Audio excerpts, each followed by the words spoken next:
Now, as Christ followers, we need to stay focused on the truth. Kaya as Christ followers, we need to stay focused on the truth. Yan, dapat. Focus lang talaga dapat tayo. Okay?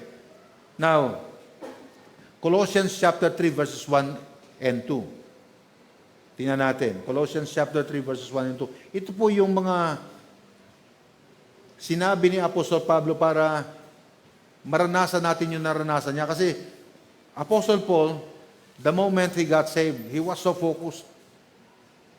Amen? Oh, he was so focused. Alam niyo po, nung sinabi ni Apostle Paul na for me to live is Christ and to die is gain, alam niyo po ba na yan ay matanda na si Paul? Hindi po sa bandang una na sinabi ni Pablo yung for me to live is Christ and to die is gain. No? Malapit na siyang matapos ng kanyang ministry noon. Bakit? Kasi he was so focused. He was so focused on not until that what he is focused on consume him completely. Oh, talagang nilamon na siya ng kung anong focus niya. Oh, na-overwhelmed talaga siya. Oh, kaya nga sa mga salita niya, nakita na niya ang langit, di ba? Tama? Oh, even the third heaven, nakita na nga niya yung God's abode, yung tirahan ng Diyos, nakita na nga niya Ikwinekwento nga niya sa atin di ba? Yan. Dito sa Colossians chapter 3 verses 1 and 2, ito ang paniwala ko kung bakit na-consume si Apostle Paul yung kanyang pagnanasa na sa Jesus lang ang talagang magigiliw sa kanyang buhay. Oh, sabi rito sa Colossians, if ye then be risen with Christ, seek those things which are above, where Christ sitteth on the right hand of God. Set your affection on things above, not on things on the earth. Wait. Baka sabihin niyo kasi si Apostle Paul, wala na siyang ginawa, kung hindi, yun lang Hindi po.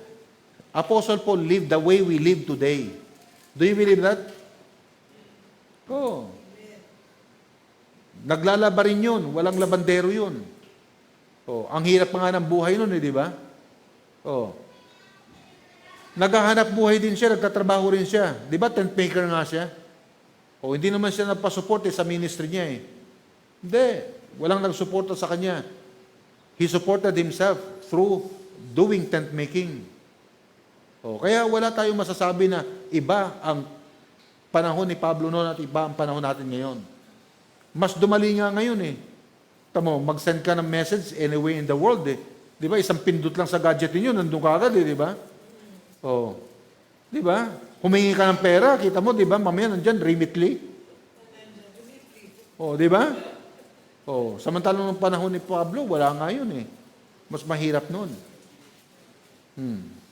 Di ba? Pareho lang. Hindi po ministry lang ang ginampanan ni Pablo ng panahon na yon. He lived a natural life. Oh. Pero tingnan ninyo.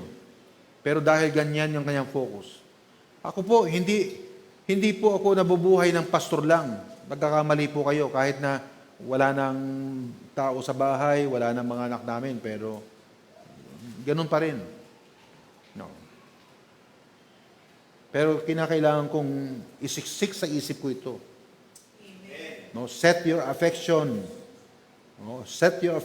on things above. Amen. Bakit? Kasi nanakawin po ng pag-ibig sa sanglibutan yung puso ninyo. Yes. Kasi ang puso po natin ay natututong umibig. Ang pag-ibig po ay natututunan, tama? O tama? Oo. Natututunang umibig yan. No? Mga kapatid, madaling umibig ang puso natin. Yes. Oh, madali talaga, madaling umibig yan, lalo na pagkababae, madaling umibig yan.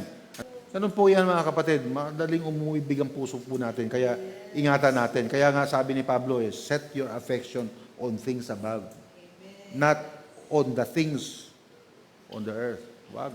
Ganun lang dapat, kasi dapat ang ating focus is not other than on things above. Di ba? Yan. So with all the wind, with all the waves, ang daming wind, ang daming waves sa buhay natin.